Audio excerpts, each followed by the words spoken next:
Hi everybody, welcome back to my channel and to a brand new video. So in today's video I'm going to be bringing you some newborn baby hacks. So little tips and tricks and things that maybe you might not know I'm going to share with you today. I've now got two children. My first is 3 years old and my second is only 8 weeks old.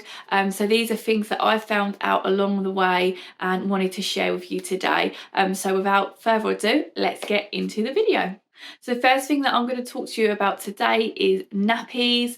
We get through quite a few nappies now, and if you're also in the newborn stage, probably so do you. So there's a few things with nappies and tips and tricks that I'll share with you. So the first off being, on a nappy there is a yellow strip down the middle.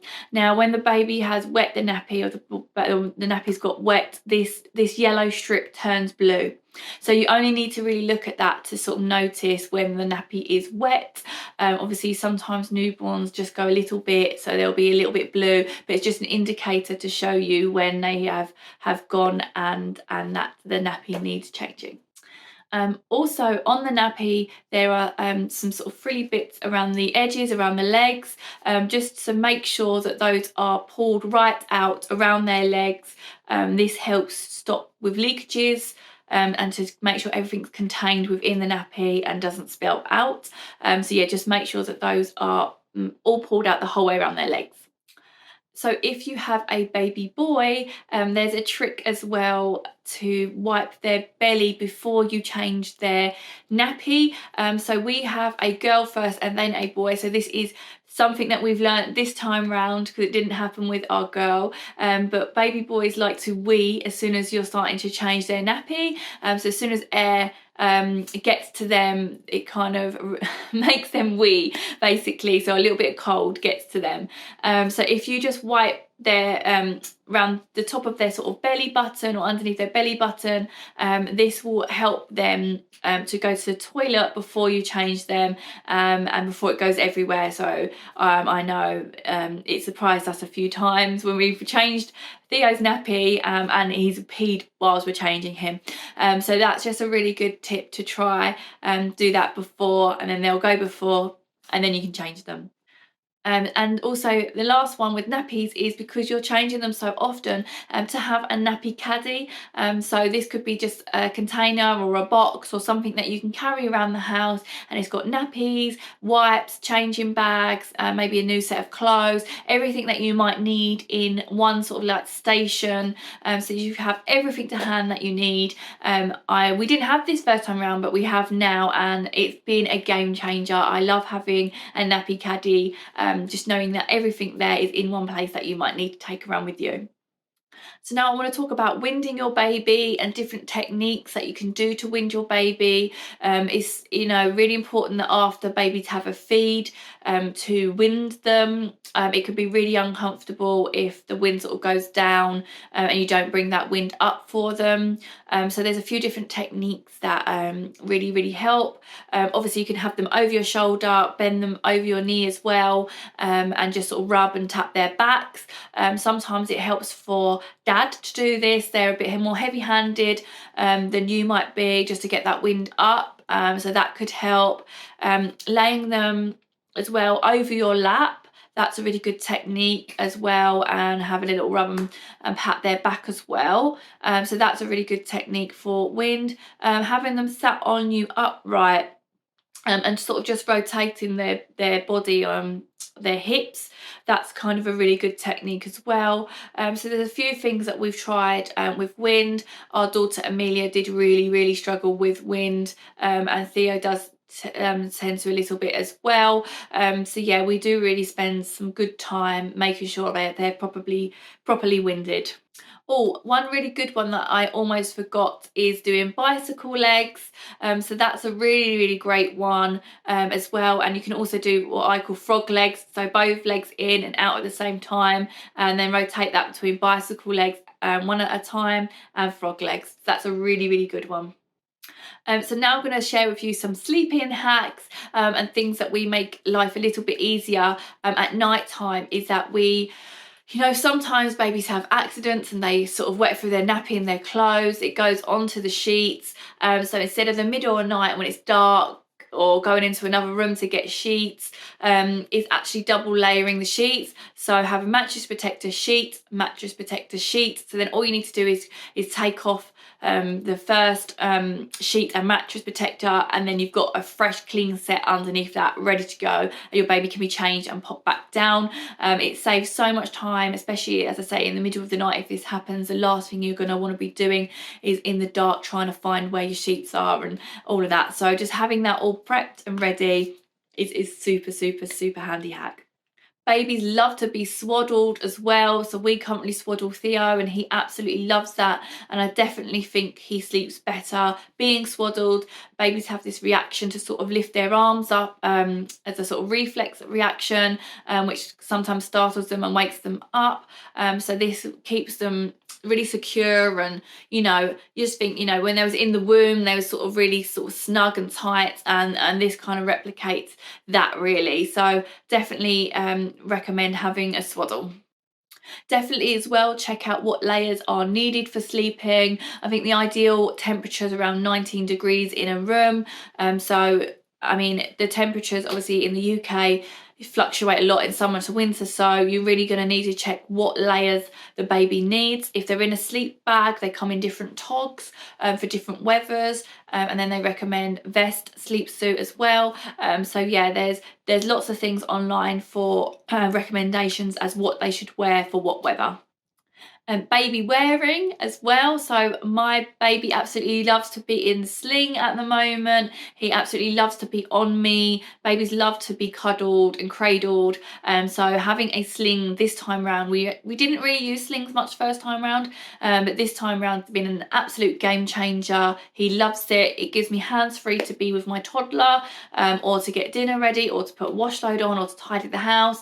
It just means that you can get things done around the house. Obviously now I've got 2 children, it just means that I've got my hands free to do other things, and yeah, just get on with kind of day-to-day things and tasks around the house. It means he's happy, he's asleep, he's on me, his favourite place to be. So I definitely recommend sling wearing. I just wanted to share with you a hack as well of how you can bundle your clothes together, so you can get a baby's outfit. This can be top, trousers and socks, and what you do is you put the trousers and the top together and roll it up, and then pop 2 of the socks on at the end, which secures the outfit all together.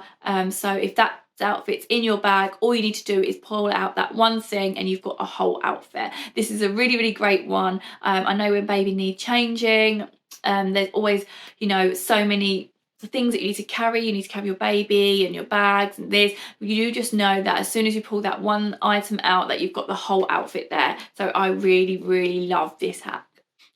So I don't know about you, but my newborn's baby's nails grow so fast, and the easiest way to cut these is actually to bite them. And you actually might think, oh my gosh, but they're so tiny, their fingers are so small, but trust me, it is so much easier than getting scissors and trying to cut them with scissors or nail clippers. I'm petrified using clippers that I'm gonna clip their skin by accident, and so I have found the absolute easiest way is actually biting their nails. They're so soft at that age anyway, so you can sort of just bite it and they sort of just rip off. So it's really easy, and definitely the easiest way to get their nails cut. So newborn babies' skin can be quite dry, so if you don't want to use products or ingredients on their skin, the best thing to use is actually olive oil. Yeah, use olive oil all on their skin, it's absolutely fine, or you can use coconut oil as well. This could be used if your baby has got cradle cap.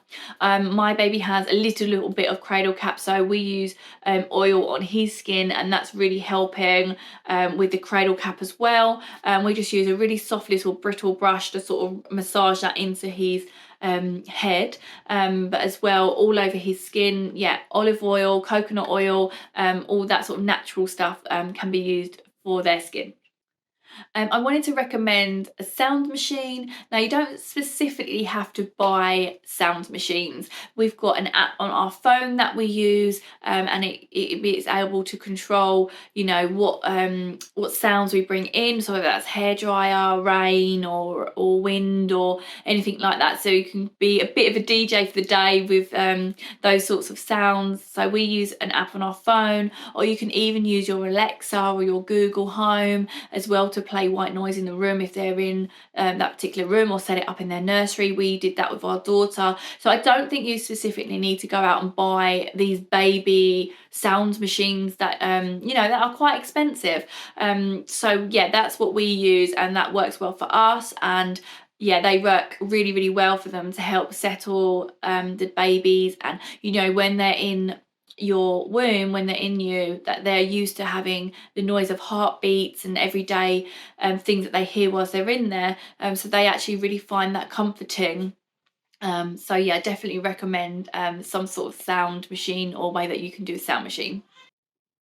So sometimes obviously babies have accidents and their clothes get wet, their sort of wee comes outside of their nappy, or poo explosions. But did you actually know that instead of changing and pulling the vest over their head, you don't really want to take a dirty vest over their head, that they've actually got expandable arm bits here at the top, so it can be actually taken off downwards, so it doesn't have to go over their heads and get all messy over their face, or no one wants that going near their face. So this is a super good hack, just if they do have poo explosions or they get wet, that vest can be taken off downwards.